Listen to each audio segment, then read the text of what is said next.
Is it on? It is, yes. Right then. Hello, hello everyone, hello. Welcome, gentle listeners. Right, obviously I've got a little box opening, but I thought more as a background for a little chat about terrain. Now, it's quite good. This is the new Necron's Convergence of Dominion box set of, obviously you don't get the troops, you get the terrain. Now, why is terrain so important? Well, sometimes, I mean, if you look at all the little gents here, you will see that they're all painted up lovely. Now, I have played against people and with people who've not really seen the interest or the import of terrain. And to be honest, at the start when I played, obviously it was a very long time ago, but we did things like, you know, put DVDs, the equivalent of CDs I guess, and things like that down, possibly get out a green rug or something, put it over the top maybe, and it was all very basic. Everything was about the models, everything was about the armies, etc. And I always found it strange that a lot of my friends who were absolutely fantastic at painting and made really sumptuous figures. I mean, really good. I mean, for the time, obviously, it was the 80s, lots of colours. Very, very different colour scheme. No, can't have that. There's no liquid talent, so everything was done the hard way, multiple colours, etc. Waffling on a bit, sorry about this.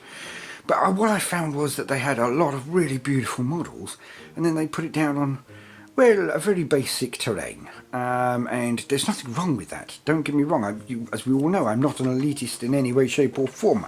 You play it your way, as they always say in the cinema. Warhammer 40k, your way. But they also, it's Games Workshop will say that as well, play it your way. So what I would say is, though, that there is a real joy, and if you're going to paint up your models with detail, etc., and it's not just the painting is the entire thing, because that unto itself is very important. If you relax while painting, great. It doesn't matter what you're painting, but I mean, obviously if you're here because you like Warhammer, so I would imagine that you're painting that. Now I'm looking forward to this. Ooh. Now, but it's very basic, I like it. Now, what I was going to say is, yes, what was I saying, yes. Terrain. Getting a little bit every now and again. So like you could say, okay, this costs 35 quid, and I've got that, great, okay, fair enough. But I could get X unit for that. You absolutely could. But ask yourself, if you've got a large army already, let's say you can even do like 1 or 2 different builds, or you've got a sideboard of different figures that you can bring in. Because a lot of people, when they say I have an army, they mean one army, 2,000 points, that's that. A lot of people, when they say they have an army, have a collection, and they can make a 2,000 points out of that quite easily, because they've got quite a few models. What I do find is strange is when some people say, oh, this scenery is very expensive. Yes, okay, to a certain extent, but all of it's quite expensive if you take that look, if you take that view. And again, I'm not going to argue, because value is all down to your perception thereof, how you perceive it. So 35 quid to a billionaire is less than nothing. 35 quid to someone on minimum wage is a lot of money. That requires saving for. The only thing I would say is, though, that when you look at say, the Third Army, as we call it, my army, your army, the Third Army, which is scenery, is by getting this, I can not only use it in my Necrons with the stats, but I can also, doesn't matter if I'm playing Eldar versus, say, Space Marines, I can still use this terrain. Because the world of Warhammer has so many different planets with so many different wrecks on it. And you could even say that these are human copies of the Necron via, scenery. So it doesn't actually have to be Necron. They found an old tomb, blah, blah, blah. Just let your mind phase out. Let your imagination soar. But what I was saying is by doing that, 35 quid, okay, that sounds like a heck of a lot. And it is. But on the other hand, if we see it as an investment, that is one area of a board entirely done. As soon as I've painted these up, my men are then charging around, instead of being almost really good figures put onto a green screen where there isn't much there. you're fleshing out the entire board. And if you're going to paint your figures lovingly, or not, as we all know, I'm a bit of a slapdash painter. I like to play, I like the lore, and there are so many different angles to this entire hobby. Anyone that says like, oh, I just read the lore, I'm not a fan, of course you're a fan. You're a much as fan as someone who does all of the tournaments and everything else as well. There shouldn't be any elitism here. Anybody who loves Warhammer, any element of it, should all be welcome in this very, very broad church. None of them are better than the other. Okay, and none of them require any more skill than the other. If you actually look at the amount of effort and mathematical computations and predictive scripts in their mind that a tournament player has to do against, say, a massive artist, you can say one has more value than the other, but the effort is exactly the same. So the value is only what you attribute to it. Whereas to me, it all has value. It all has amazing value, because at that time, where they're calculating a tournament or whether they're actually just painting, they're not worrying about their problems. And there are a lot of those in the world at the moment, so let's all just be fun and friendly together and respect each other for things that we don't do and we don't like, as much as for the things we do find similarity in. Okay, wattle over.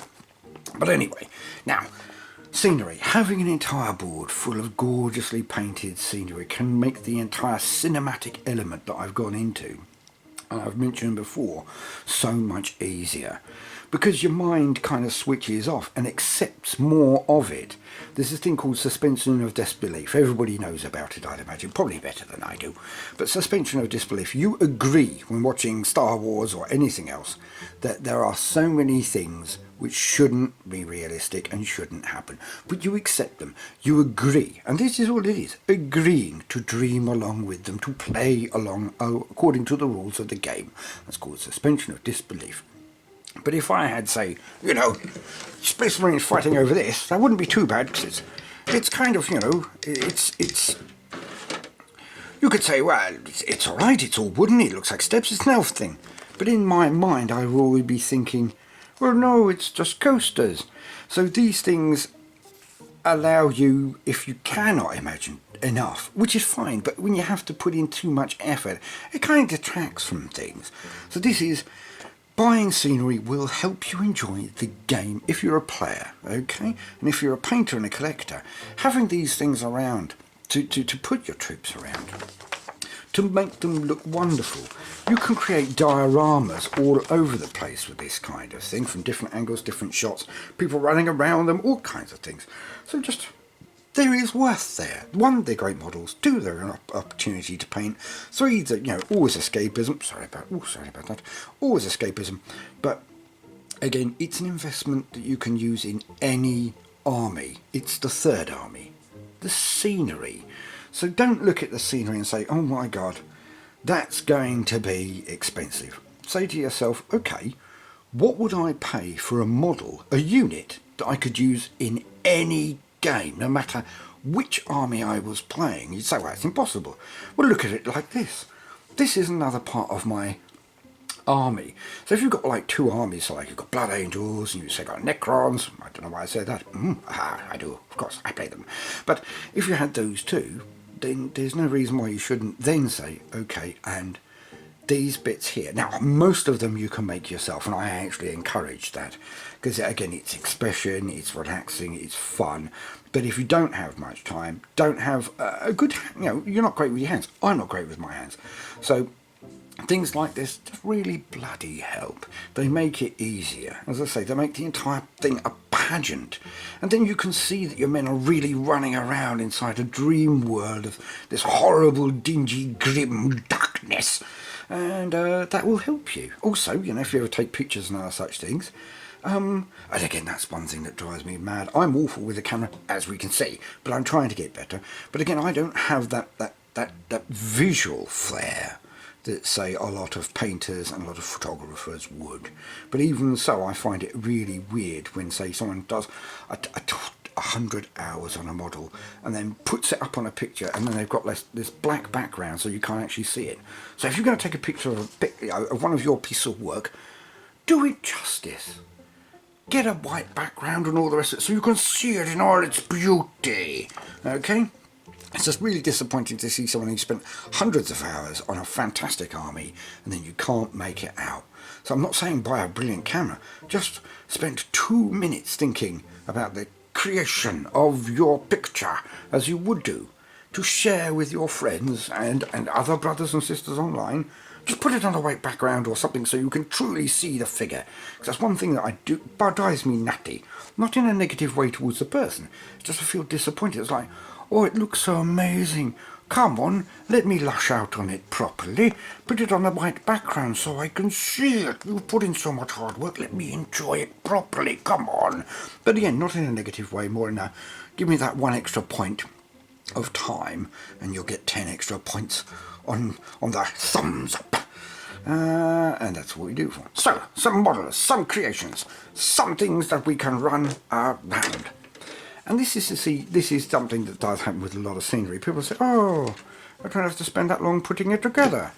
Now, there is always that argument with anything, but you can, oh, look at that. That's meaty. You could beat a cockroach to death with that. That's good.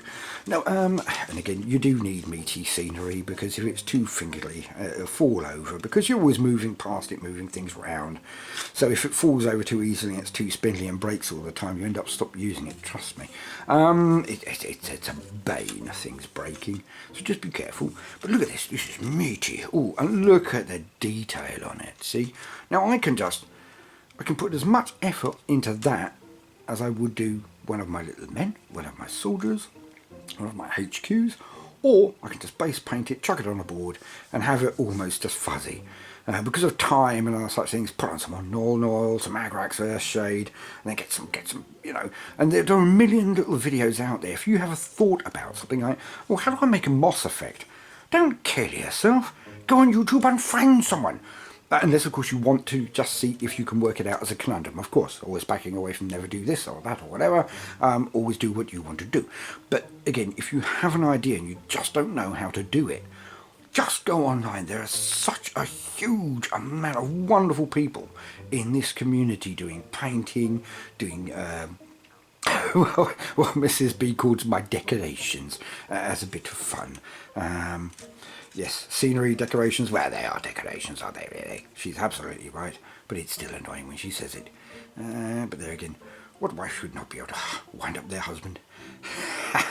All harmless ribbing. But see, I mean, look, again, you've got all of this lovely detail in there. You could create a little story about that if you wanted. Have your little dudes, have your little men running around it. And scenery is so important in the game because for me, I just bemoan a game where basically there's just like a desert and everyone's just blasting away at each other. That's fine. Again, if you want to play that, totally cool. But I think you'll find that a big built-up area with lots of different angles, nuances. See, one of the most important elements of this game should always be the movement phase. So if you're just statically standing and firing, then it's just, okay, well, I'll roll a 6 and you roll a 1, and there you go, we'll see who wins. Because that's all it is. And again, I'm not bashing tower armies, etc. People will forget that a static gunline army also has to then move in other areas to grab objectives in 9th. Had to in 8th, but definitely have to in 9th. And that's something I really approve of. Because, not that my approval means anything, I'm just saying I like it, yes.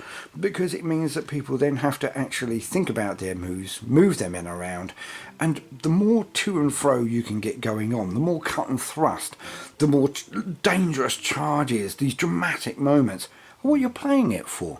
You're playing a game of make-believe. You might as well make it a cool and interesting story. Instead of, my guy's got a bigger gun and more accuracy than yours. Okay, well, fair enough. And then he charged around the corner and he stabbed him in the throat. Blah, blah, blah. You know what I mean? All of the running around and moving, etc. is so important for a bit of fun. Catching each other out as flat-footed, etc. Yeah, I know, I'm just waffling like a madman now. Anyway, scenery, absolutely brilliant.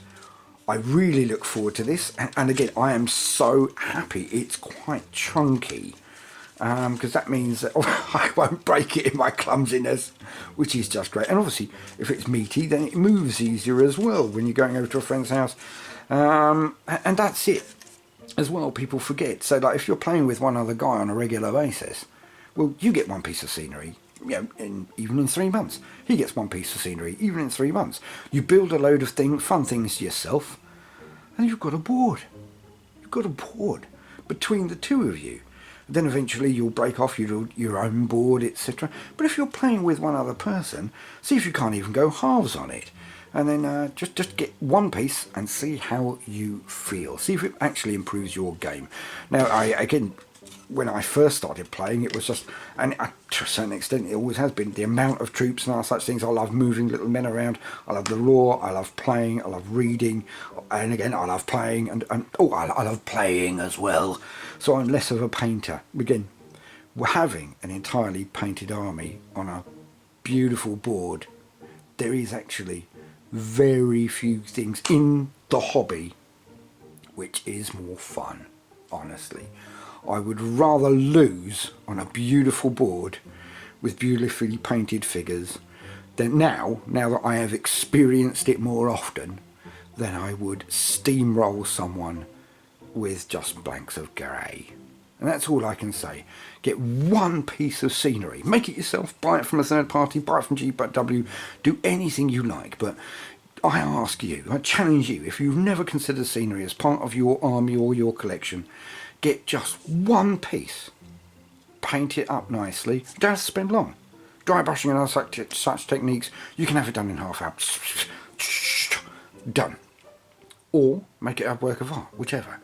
But get one piece of scenery, build it up, make it up, paint it up, put it on your board, and then see how you feel about it.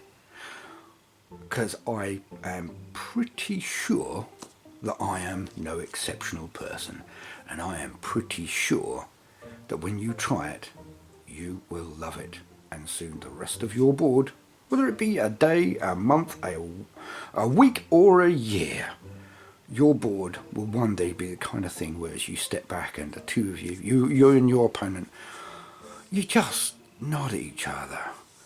And you look at the board and you're like, we've all seen the meme. Whoa, that's a tasty board. And there you go. You've won before you've even rolled a dice. Because you're having fun, you're relaxing, and you're already in the dream.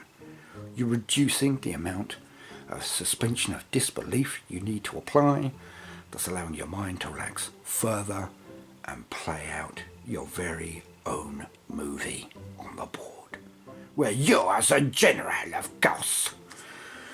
Well, thank you very much, as always, everyone, for listening to my inane rambles. Put your opinion in the comments section, obviously, politely please. If you think I'm absolutely wrong, then please politely tell me, but come up with something else, and something else that should be considered if you do. And if you have any ideas about great scenery, how to build it, and even sites that make great scenery, if you know them, put them in the comments. Just this once, we'll put as many people as we can in the comments, so anyone can go back to this and then see the resources that are out there and get stuck in. And as always, no matter what you do today, please make some time for fun. Toodaloo.